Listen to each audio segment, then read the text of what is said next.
ஆடி மாத பிறப்பையொட்டி திருவள்ளூர் மாவட்டம் பெரியபாளையம் பவானி அம்மன் ஆலயத்திற்கு பல்வேறு பகுதிகளில் இருந்து வருகை தரும் பக்தர்களால் கடும் போக்குவரத்து நெரிசல் ஏற்பட்டுள்ளது. இதுகுறித்தான கூடுதல் விவரங்களோடு நமது செய்தியாளர் சுரேந்தர் இணைகிறார். வணக்கம் சுரேந்தர், மேலும் விவரம். வணக்கம் ஜெயஸ்.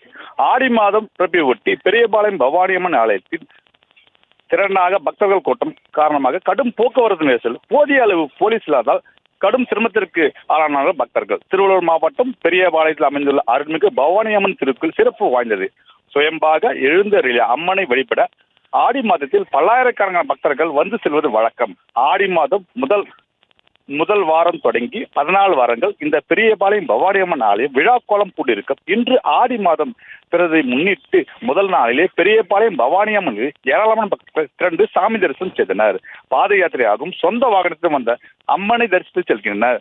மொகரம் பண்டிகை அரசு விடுமுறை தினம் என்பதால் பெரியபாளையம் பவானி ஆலயத்தில் பக்தர்கள் கூட்டம் அலைமோதியது.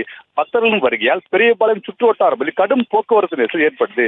போலீசார் முறையான பாதுகாப்பு பணிகளால் சுமார் 1 மணி நேரமாக வாகனங்கள் ஊர்ந்து சென்றன. பக்தர்கள் கடும் சிரமத்திற்கு ஆளாயினர். ஞாயிற்றுக்கிழமை மட்டுமே போலீசார் பாதுகாப்பு பணியில் ஈடுபடும் நிலையில் இதுபோன்று விடுமுறை நாட்களில் முறையான பாதுகாப்பு பணிகளை மேற்கொள்ள வேண்டும் என்பது கோரிக்கை எழுந்துள்ளது. விவரங்களுக்கு நன்றி சுரேந்தர்.